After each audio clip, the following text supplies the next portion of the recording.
Music has been a part of human civilization for as long as we know, starting with cavemen embracing their inner hooga booga and creating rhythms by hitting bones against each other. Music slowly became more and more established, and with civilization came instruments such as lyres, harps, and flutes. It then peaked during the start of the Industrial Revolution, with geniuses like Mozart and Beethoven pushing a wave of truly amazing classical music into existence that no one had ever seen before. This, of course, was followed by fantastic romanticists like Chopin and Debussy. And now we have Nicki Minaj. And I'm not sure how I'm supposed to feel about that. Each era, of course, has its specialty and style, usually befitting with what the trends and needs were for that time. Jazz became crazy during the Roaring '20s, as people went out to party and needed some extra swing in their music. Rock came out of a desire for freedom and liberation, while grunge and punk came out of a need for rebellion and anarchy. I can't really tell you why the music we have in the blessed year of 2024 is like this, but I can tell you, there is still hope. Game music is, in my opinion, one of the biggest examples of modern classical music. Music inherently is made to evoke emotions and communicate feelings. Punk makes you feel the rage the musicians have. Classical music can give you an incredibly broad range of emotions, from profound epicness and hype, all the way to immense sadness. And now, game music does the same. It's incredibly diverse, fitting with the fact that there are thousands of different styles, environments, and emotions that are being crafted. For this video, I just want to take a stroll through a few of these, listen to amazing music together with you, and show you how game music is slowly taking over the mantle from classical music, drawing massive crowds of young people to orchestras, while classical is slowly fading. So let's start where games do. Intro screens help quite literally introduce games, and the music accompanying it will usually be used to introduce the expected emotions you'll probably experience during the game itself. Telltale's The Walking Dead 2 plays a haunting guitar theme that fits the dark and twisted atmosphere of the game itself perfectly. When I hear this guitar, I do feel like I'll be taking a step into a post-apocalyptic world and might have to make some choices where neither of the outcomes is a good option. Surprisingly, The Last of Us, with its very similar theme, and on top of that with the main character actually playing the guitar, chose to instead play this haunting discordant sound that also fits perfectly with a post-apocalyptic world. Another amazing example of intro music that falls closer to classical music is Halo 3. It's not surprising that there are countless videos of people recreating this, even in the men's bathroom with like 100 dudes. It's an absolutely gorgeous soundtrack, and it truly fits with the theme of hope, courage, and desperation. It feels like a Grand War soundtrack, and it also works with the fact that it was supposed to be the final game of the series. Aside from these, there are many other easily honorable mentions out there, such as The Legend of Zelda and Age of Empires 2. All of these perfectly fill the "this is what you can expect" vibe that intro screens just need to have. Environmental music helps with adding a certain ambience to specific scenes and areas in a game. In Hogwarts Legacy, they even use some classical music in the Dark Arts wing to bring forth a bit of sophistication as you browse the castle. The Witcher has some amazing ambience in each of its regions, but especially in White Orchard, at the start of The Witcher 3, does the music set the tone of its environment. The string instruments are haunting, lonely, and torn, befitting a literal war-torn zone between two warring nations. Skyrim would be nowhere near as good of a game without its fantastic environmental music. Fishing while listening to Secunda with a view of the mountains and northern lights above is a fantastic experience. It truly makes a traditionally non-cozy game a very cozy game suddenly. There are so many more amazing examples, like Minecraft with its soundtrack from C418, which is iconic for anyone who's ever played the game. Forest from The Last Guardian made me personally want to curl up on the couch when I heard it, and the music from Plague Tale? Heck, I don't even have the words. All of these could be enough to fill up a concert hall over and over again, and a lot of them already do. While technically a part of environmental music, water level soundtracks are truly something else. It's unsurprising, as these levels are probably the most rage-provoking areas in any game. I've personally never floated around more peacefully than while swimming in Mario 64 to Dire Dire Donks. In the meantime, we have Donkey Kong Country, where the aquatic ambience is both pretty and somewhat ominous, which fits because last time I checked, you're A, drowning, and B, monkeys and gorillas aren't really well known for their diving skills. Metroid Prime also has an amazing water soundtrack, which makes you want to just take a little nap and drown. And while Rayman originally definitely could not swim, Rayman Origins' Sea of Serendipity made his new attempt at doing so very serendipitous. But that's enough about environmental music and water levels. Rest areas are also iconic for giving you that little bit of respite between gameplay. Areas like Firelink Shrine from Dark Souls are unforgettable, with its beautiful soft string quartet that makes you feel both at rest and horribly alone in your mission to reignite the first flame. Eco's bench theme is comfy and happy and could fit in any lo-fi hip-hop soundtrack if somebody decided to add some drums. A Hollow Knight's bench theme is hauntingly beautiful, and I don't think any other song could fit better with its dark environment and work as an amazing break between fighting terrifyingly difficult bosses.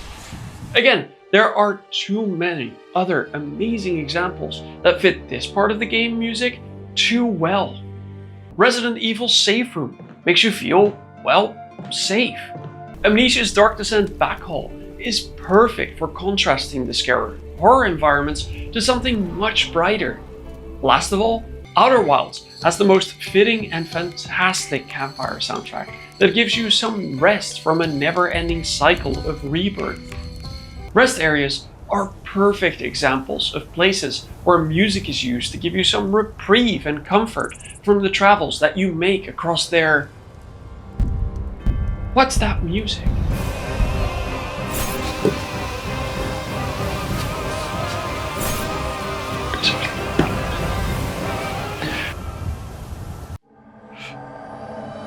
So, boss music. It's just freaking epic. When fighting a boss, you need to feel this hype, this tension, and a strong sense of foreboding. Not just for the emotional impact, you're also just not going to perform well during the fight otherwise. In Lies of P, there are mini-bosses without any music. My fiance and I struggled more with these fights than actual boss fights, because there was nothing to set a rhythm to, and we ended up putting on another game's battle music to help us do it. Elden Ring and the entire Dark Souls franchise, of course, also have amazing boss music, with, for example, Soul of Cinder giving true epic boss vibes. Last but not least, Zelda Breath of the Wild has some amazing music for while you're fighting Ganon and need a little bit of extra pep in your step. Boss music really is built differently, and if you've ever heard any of them in an orchestral setting, you know the entire crowd is ready to charge the podium and fight that wacky guy who swings the sticks.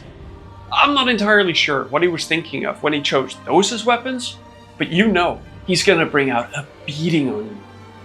While bosses oftentimes get their own special soundtrack, normal battles in games also need a little bit of music to help build up a rhythm during a fight and feel epic. The Pokemon games probably have one of the most iconic battle themes ever to have been created. I once accidentally put it on speakers when I was in class, and I truly did feel ready to battle it out with my teacher who came to take away my phone. The orchestral versions of this don't stray far from the sound of the original, while only sounding so much more epic. The Witcher 3 has a battle soundtrack that truly feels wild and visceral, with Silver for Monsters quite literally making you feel like you're in a fantasy world battling it out with wild beasts. And while it doesn't really fit well within an orchestral setting, the battle music of Doom cannot be ignored. This music will make you feel absolutely bloodthirsty. Listening to it makes you want to rip apart demons and show the remains to your dad in the hopes that you get a "well done, boy" from him. The music is epic and makes your blood boil, which is everything you could wish for in a game like this. And then you have music that fits very specific genres, such as cozy games. It's no surprise that there are countless of cozy game music playlists on YouTube that have millions of views. The Sims 3 will bring back childhood memories for a lot of people, and its style is incredibly unique and fitting with the entire Sims series. Animal Crossing New Horizons is, I think, the soundtrack for the memories most gamers have of the start of the COVID pandemic, with it being the perfect escape from lockdown. The soundtrack of Spiritfarer brings a Studio Ghibli-esque world to life and makes it feel so much more fantastical while it does. Last but not least, we can of course not forget about Stardew Valley, with its various music making any place, even a dark bedroom, a place filled with warmth and coziness. Dance of the Moonlight Jellies made me personally look forward to doing another full year on my farm, and it's no surprise that the game's developer, Eric Barone, also known as Concerned Ape, pushed for a complete Stardew Valley orchestra suite with how magical the music is. But just because the music brings forth pretty much every emotion possible, from heartbreaking opening intro music all the way to comfy cozy music, does not mean that it's necessarily taking over from classical music. So why is it then that when the orchestra started playing game music, the lack of interest from the younger generations suddenly grew into a big passionate success? I believe the biggest reason for this is nostalgia. The older generations during their childhood had their living room often filled with pieces from Mozart, Beethoven, and Chopin, as their parents or grandparents put this on their record players. It was a part of their childhood and the theme music for their family experiences. When gaming became popular and started appearing everywhere, instead of classical music, baby gamers would hear the sound of Zelda in their living room and would experience grand adventures with the music as its underlying soundtrack. So, of course, classical music doesn't speak as much to the younger generation now as game music does. On top of that, game music oftentimes perfectly fits with the orchestral setting, with many pieces already being orchestral or only needing a change in a few instruments. The feelings and emotions that it evokes don't change compared to, for example, turning grunge into an epic orchestral piece.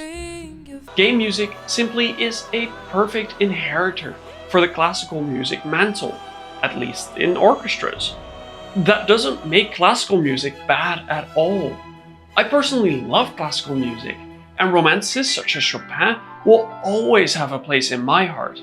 But for me, nothing will beat the sound of game music echoing throughout my living room, or the thrill that I experience when hearing my favorite game soundtrack in a concert hall. Don't you feel the same? Thank you so much for watching this video. I would love to hear all about your favorite game soundtracks in the comments down below, as I eagerly try to grow my own playlist more and more. If you want to listen to the tracks that I mentioned in this video, or some others that I personally love, I put the links in the description down below. Want to see more of my videos? Well, here's one about how the AAA industry sucks, and another about how I believe VR is overrated. Outside of that, again, thank you so much for watching this video, and I hope to see you in the next one. Cheers!